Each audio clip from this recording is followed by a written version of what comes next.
بدی آیت مبارک کی رب ذوالجلال مسئلہ د ختم نبوت ذکر کړي. مسئلہ د ختم نبوت دا د اسلام د هغه بنیادی عقاید نه ده، لکه څنګه چې مسئلہ د توحید ده. کو یو انسان رب ذوالجلال نه منکر دی، د رب ذوالجلال وجود نه مني، نو دا کافر دی. یا رب ذوالجلال منی خو څوک ورسره په صفاتو کې یا په ذات کې شریک ګرځي، بیا هم کافر دی. نو څنګه مسله ده عقیده د توحید حساسه مسله ده، عمدک کشان مسله د ختم نبوت هم حساسیت لري. ختم نبوت مسله د قرآن کریم په 100 آیاتونو کې رب ذوالجلال ذکر کړی ده. 100 آیاتونه بده باندې دلیل دی چې حضور نبی کریم صلی الله علیه وسلم آخری نبی دی، بل نبی دنیا ته راتلو والا نشته. اجماعی عقیده ده بده باندې.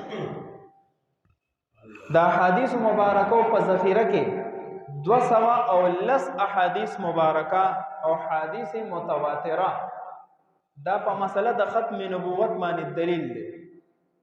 شان ورشا کشمیری رحمه الله لیکلی دی، جناب خاتم النبیین صلی الله علیه وسلم په نوم باندې یو کتاب لیکلی دی، خاتم النبیین نوم یې ولیکلی دی. هغه کې لیکلی دی چې د مسلمانانو د صحابه اولنې اجماع په مسله د ختم نبوت باندې شوی ده. د نبی کریم صلی الله علیه وسلم په دې آخري دور کې چې نبی علیہ السلام په دنیا نه تشریف وړي، مسیلمه کذاب دا یو خبیث انسانو د بنو حنیفه قبیله او د نبوت دعوه کړې و.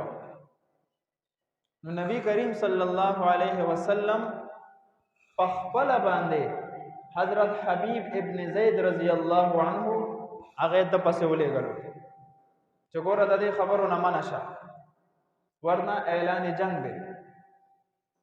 حضرت حبیب ابن زید رضی الله عنه چې کله د مسیلمه الکذاب خواله لاړو، ناغه وته وی اتشهد ان رسول الله صلی الله علیه وسلم، چې ته دا گواهی ورکې چې رسول الله صلی الله علیه وسلم دا الله رسول دی اخری. هغه وته ویل نعم، زه بالکل دا گواهی ورکوم چې جناب محمد رسول الله صلی الله علیه وسلم دا الله آخری رسول او نبی دی.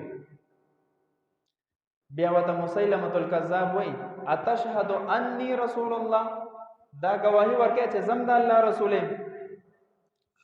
ناغه وته وی چې اصم لا اسمع، زه خو کونی مستا خبرې نه اورم. بیا وته وی مسیلمه الکذاب چې ته دا گواهی ورکې چې زه د الله آخري رسول یم.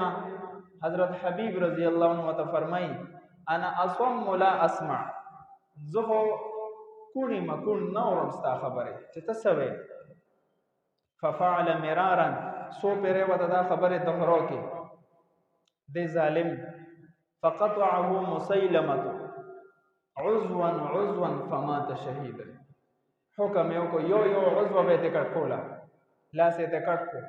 اوس وایا چې ما د الله نبی معنی کنه معنی نه دی معنی، بل لاس ته کټ کو. ما د الله نبی کو معنی کو نه معنی نه دی معنی، صرف محمد رسول الله صلی الله علیه وسلم دا الله آخری رسول دی، بل رسول بل نبی راتلو والا نشته. نو یو عضو ته کټ کولا کټولا، بده حال کې هغه شهادت په مرتبه باندې فائز شو. د نبی کریم صلی الله علیه وسلم د زندګۍ بهترین بنیاد اساسا میراث هغه دغه صحابه کرام. علماء لیکلي دي چې د نبی کریم صلی الله علیه وسلم په دور کې چې څومره جهاد شوی دی، څومره جنگونه د اسلام د تحفظ د پاره شوی دي، نو 959 صحابه کرام پکې شهیدان شوی دي. 959 صحابه.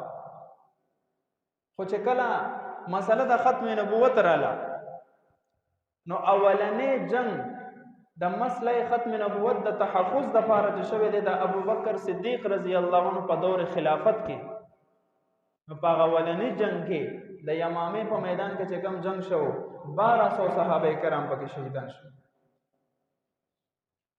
دا د نبی علیہ الصلوۃ والسلام په میراث کې بهترین حصہ د صحابه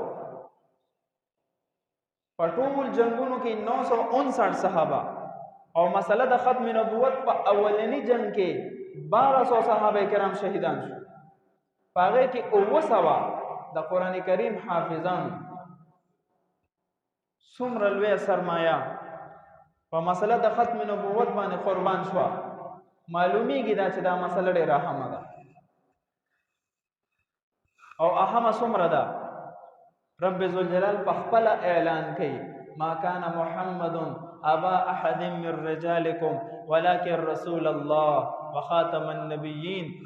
نبی کریم صلی الله علیه وسلم دا الله رسول دی اور خاتم النبیین سمانا د نبوت سلسله چې شروع شوه د حضرت آدم علیه السلام نه د نبوت اختتام په جناب محمد رسول الله صلی الله علیه وسلم باندې شوی دی. اوس دا داسې یو کړی ده چې نه بده کې یو بل داخلي دي شي او نه د دې کړی نه څوک وتی شي. اختتام د نبوت اختتام د رسالت اپ نبی کریم صلی الله علیه وسلم باندې شوی دی. نن بدی مسله باندې د دنیا طاغوتی چې څومره کفري طاقتونه دي د دې مسلې د میټاولو کوشش کوي چونکه قران کریم د حفاظت